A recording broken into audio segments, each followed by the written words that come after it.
मेरे 10th के सभी स्टूडेंट्स जो कि अभी आरबीएससी बोर्ड का एग्ज़ाम दे रहे हैं 10th क्लास का, वो 10th क्लास के अंदर जो गणित का जो आपके मन में जो डर रहता है वो डर किस तरीके से ख़त्म हो जाए और आप एग्ज़ाम में बहुत अच्छे से आप गणित में सवाल करके आएँ और आप आराम से पास हो जाएं। तो इसके लिए आज मैंने जो टॉपिक लिया है वो है आपके द्विघात समीकरण। देखिए द्विघात समीकरण का जो क्वेश्चंस आता है, ठीक है, एक या दो क्वेश्चन आते हैं और क्वेश्चन जो आएंगे मैं आपको उन्हीं में से क्वेश्चन यहाँ करवा रहा हूँ। इनसे यानी आपको 3 या 4, मैंने बस 4 से 5वां क्वेश्चन आपको नहीं करना है, बस वही क्वेश्चन मैं यहाँ आपको करवा रहा हूँ और वही मैंने लिखे हैं। हो सकता है वहाँ थोड़ा सा संख्याएं चेंज करें, तो और वो संख्याएं चेंज करें तो इन सवालों में क्या चेंज आ जाएगा और आप कैसे उसको हल करेंगे वो मैं आपको बता रहा हूँ। अगर आज का ये वीडियो अगर आप 10th के सभी स्टूडेंट्स ठीक से देख रहे हैं तो देखने के बाद मुझे पूरा विश्वास है कि आप आराम से एग्जाम में सभी क्वेश्चन द्विघात समीकरण के सही करके आएंगे। तो देखिए हमारे पास मैंने यहाँ पहले 3 क्वेश्चन लिख दिए, लेकिन मैं सबसे पहले बताना चाहूँगा कि द्विघात समीकरण का जो मानक रूप होता है वो होता है ax² plus bx plus c बराबर 0। आप हर द्विघात समीकरण को इस रूप में देखें और आपको तुरंत a, b और c के मान की पहचान हो जाए, ये आपको ध्यान होना चाहिए। जैसे पहला सवाल कह रहा है कि द्विघात समीकरण x² माइनस 4x माइनस 5 बराबर 0 को हल कीजिए और इसके अंदर मैंने एक क्वेश्चन और दे दिया है। देखिए हल करने का मतलब ये हुआ कि उसका आपको शून्य यानी कि जीरोस फाइंड करने, मूल कहो, शून्य कहो, जीरोस कहो, रूट कहो, ये सब एक ही बात है। मूल ज्ञात कीजिए, शून्य ज्ञात कीजिए या जीरोस फाइंड करिए, रूट फाइंड करिए, सब एक ही बात है।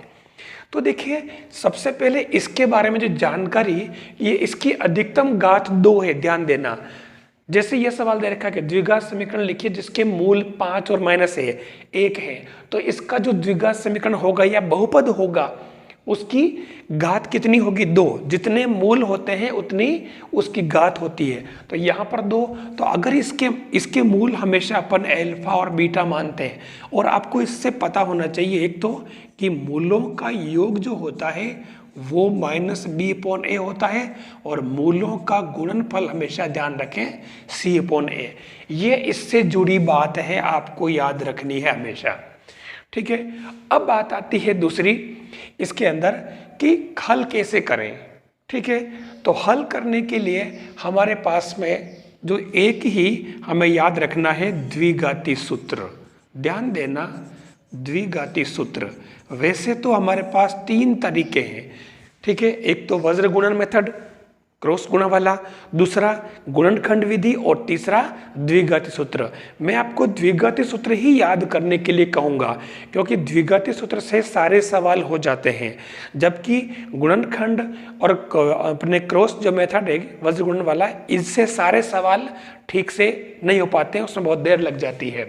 तो द्विघाती सूत्र जो आपका है वो सूत्र क्या है? x बराबर minus b plus minus under root b² minus 4ac upon क्या हो जाएगा? 2a। ये आपको इसके अंदर इसका सूत्र हमेशा याद रखना है। द्विघात समीकरण वाला जो पार्ट है उसके सवाल हल करने के लिए ये सूत्र याद रखना है। अब आप पहला सवाल है तो ये सवाल जैसे मैं इसको नंबर 1 ही डाल देता हूँ, तो क्वेश्चन 1 में आपकी जो क्या लिखा है देखिए, x² माइनस 4x माइनस 5 बराबर 0। अगर आप ध्यान से देखें हमें इससे इसकी तुलना करनी है और a का मान बताना यहाँ पे, तो ये a का मान आपके पास में 1, b का मान कितना है? x का गुणांक b, x का गुणांक -4, तो ये आपके b बराबर -4 और ये इसमें c बराबर +c, तो c की जगह आपके कितना हो जाएगा? -5। ये आपके a, b, c के मान आ गए। अब आप इस सूत्र के अंदर रख लें, तो ये x बराबर माइनस और b का मान क्या है? -4। देखो पहले से ही माइनस में इसको प्लस कर देते हैं, ध्यान रखना, ठीक है। सूत्र के अंदर ही माइनस और b का मान भी अगर माइनस में आ रहा है तो आप इसको पहले से प्लस करके रख लें। फिर आपकी क्या होगा?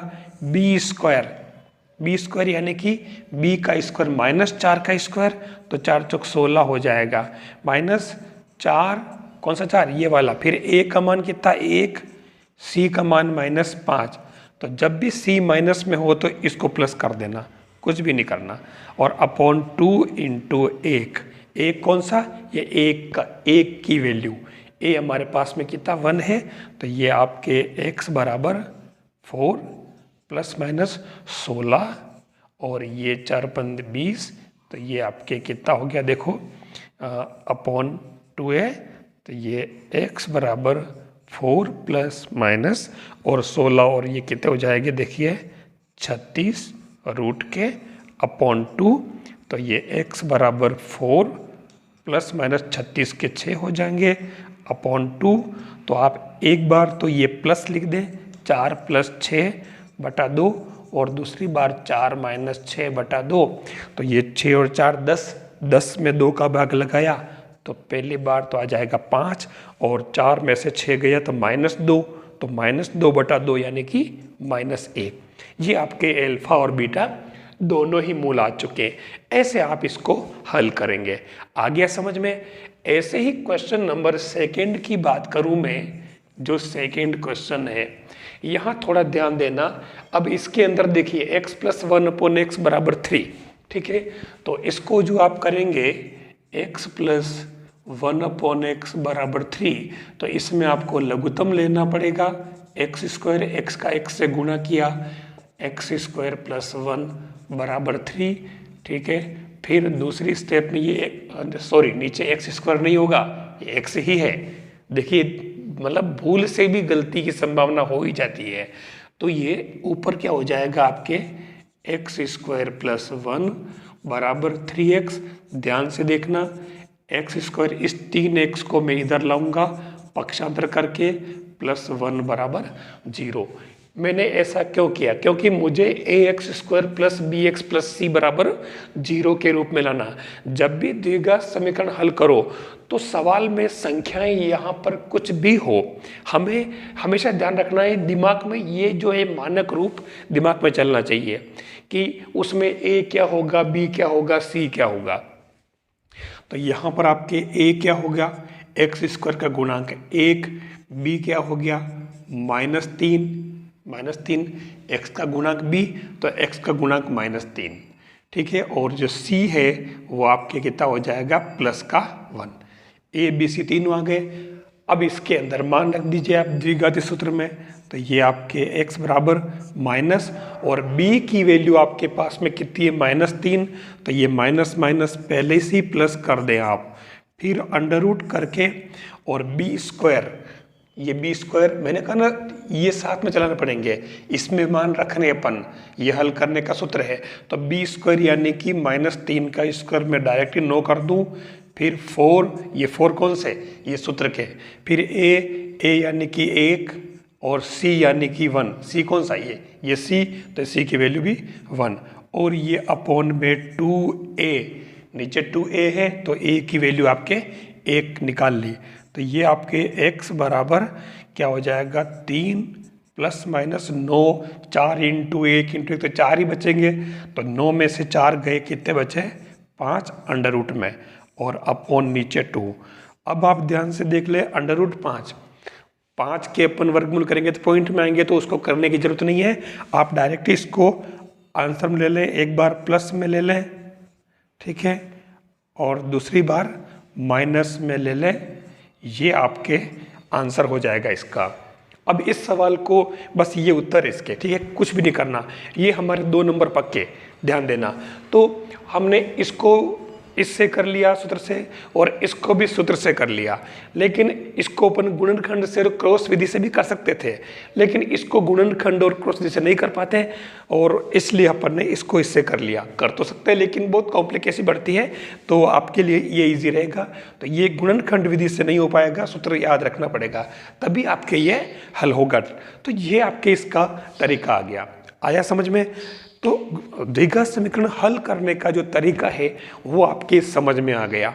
अब मैं बात करूं एक तो द्विघात समीकरण हल करने वाला सूत्र आएगा, सवाल आएगा। दूसरा सवाल जो बैठता है, यहाँ आप ध्यान से देखें, मैं इसको नंबर 2 डाल देता हूँ, ठीक है। तो सबसे इसमें जरूरी बात क्या है, देखिए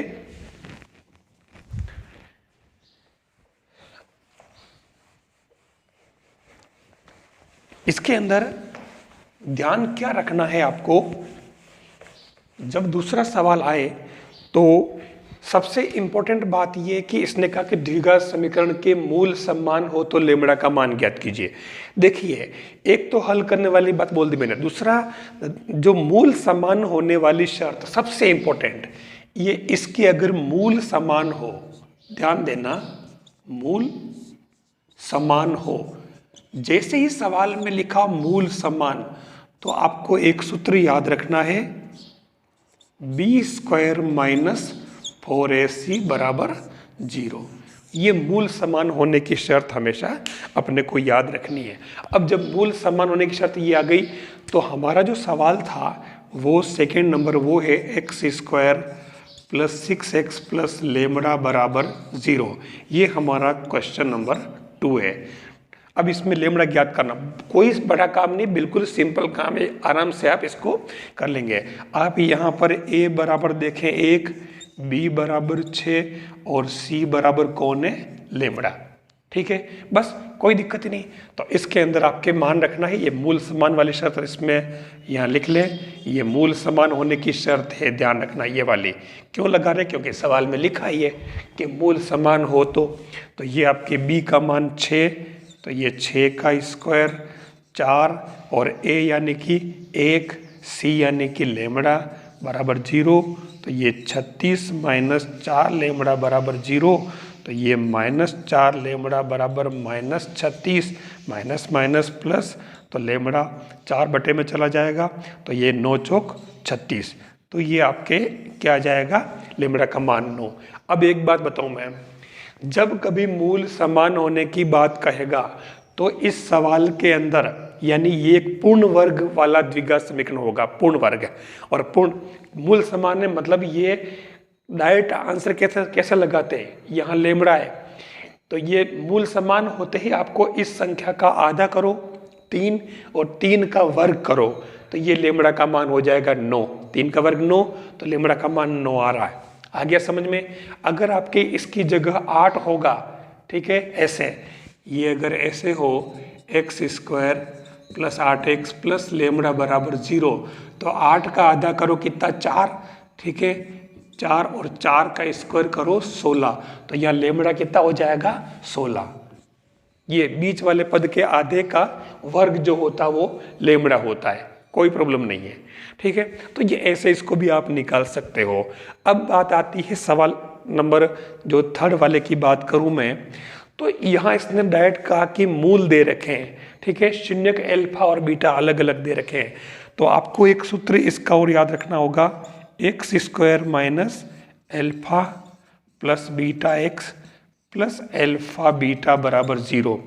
अब इसके अंदर अल्फा और बीटा दे रखे हैं आपके पास में, अल्फा 5 बीटा -1, तो ये 5 -1 बाहर x, और ये 5 और -1 बराबर 0, तो ये आपके x², 5 में से 1 गया 4, तो ये इसके अंदर 4x - 5 बराबर 0। ये वही सवाल है जो हम अभी यहाँ कर चुके हैं पहले से।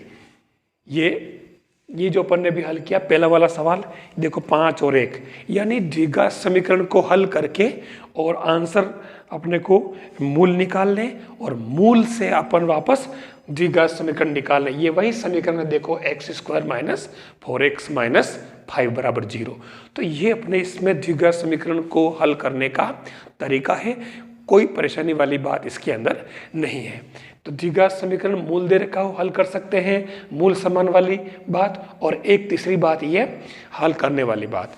अब इसके अंदर एक चीज और आती है, जैसे ये यहाँ पर इसी में ये दे कि मूल समान नहीं दे करके, और यहाँ पर वो कहे कि इसका एक मूल दूसरे का व्युत्क्रम हो, यहाँ दिया जाए का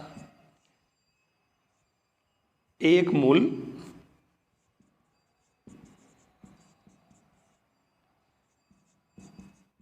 दूसरे का व्युत्क्रम हो। एक बस ये प्रश्न आता है 1 नंबर का, बनता ही है, बस इससे बाहर नहीं है। तो उस केस में मतलब व्युत्क्रम, एक मूल दूसरे का व्युत्क्रम, ये प्रश्न बनता है। जब एक मूल दूसरे का व्युत्क्रम हो तो उस समय आपको एक मूल तो मान लेना अल्फा और दूसरा मान लेना बीटा की जगह 1/अल्फा। कुछ भी नहीं करना, ये तो आपके अल्फा, दूसरा 1/अल्फा। और अब आपको पता है कि मूलों का गुणनफल क्या होता है, C/A। तो ये मूलों का गुणनफल कर लो, मूलों का ये आपका अल्फा और ये बीटा और ये C/A होता है। तो ये आपके C, चलो मैं लिख लेता हूँ यहाँ पे C/A। तो अल्फा से अल्फा तो कैंसिल, 1 हो गया, और C इसके अंदर क्या है, लेमड़ा, और नीचे A की जगह क्या है, 1। तो ये 1 रखा यहाँ पे, बस 1 इधर वज्र गुणा किया तो लेमड़ा इक्वल टू 1 आ जाएगा। ये इसका तरीका है। अगर मूल व्युत्क्रम का है तो अल्फा और 1/अल्फा मानना और इसके अंदर इस सूत्र को यूज करना, जो इससे हमारे लेमड़ा का मान आ जाएगा। यहाँ वो लेमड़ा लिखे, के लिखे, कुछ भी लिख सकता है, तो आप आराम से इसको कर सकते हो। बस इस द्विघात समीकरण के अंदर जो प्रश्न बनेंगे, बस इससे बाहर नहीं बनेंगे। हल करना क्या यूज करोगे, द्विघाती सूत्र, ठीक है ना, जो मैंने बताया आपको। दूसरी बात, मूल समान की बात करें तो मूल समान के लिए ये b² - 4ac = 0 वाली शर्त, ये मूल समान कहे या पूर्ण वर्ग कहे, दो एक ही बात है। ध्यान देना, मैंने पूर्ण वर्ग के अंदर बता दिया क्या करना है। जो बीच वाले पद के आधे का वर्ग करके लिख देना, उससे लेमड़ा की वैल्यू आ जाएगी। अब इसी में मैंने क्या कहा, मूल, एक मूल दूसरे का व्युत्क्रम। तो व्युत्क्रम के लिए मैंने बता दिया कि एक अल्फा दूसरा 1/अल्फा मानना, फिर इसके अंदर मान रख देना C, A और ये सब की। तो इधर से अल्फा और 1/अल्फा कैंसिल हो जाएगा, लेमड़ा आ जाएगा, ठीक है। और बस इसके अंदर एक ये वाली बात कि द्विघात समीकरण लिखिए जिसके मूल 5 और -1 हो, तो आप आराम से ये अल्फा और ये बीटा आराम से कर सकते हो आप इस सूत्र के अंदर मान रख के। यहाँ वो थोड़ा सा चेंज भी करता है। क्या करता है, यहाँ मैंने अल्फा और बीटा अलग अलग दिए। कितनी बार वो क्या करता है कि जिसके मूलों का योग, अगर वो योग कहेगा मूलों का और गुणनफल कहे, तो ये अल्फा प्लस बीटा और ये अल्फा बीटा का मान होगा। जो आप डायरेक्ट यहाँ मूलों का योग और यहाँ गुणनफल रखें और आंसर यहाँ जोड़ना और गुणा करना आपके जरूरत नहीं पड़ेगी, क्योंकि डायरेक्ट दे रहा वो कि मूलों का योग और गुणनफल, क्योंकि सूत्र में मूलों का योग और गुणनफल आता है। तो ये इस तरीके से आज का ये वीडियो आपके द्विघात समीकरण के जो भी सवाल आएंगे उनको सही करने के लिए आपको जरूर देखना चाहिए। इससे आपके जो द्विघात समीकरण के सवाल आएंगे बिल्कुल सही हो जाएंगे, मुझे पूरा विश्वास है। अगर वीडियो अच्छा लगे तो आप लाइक जरूर करें, शेयर भी करें और चैनल को सब्सक्राइब करें।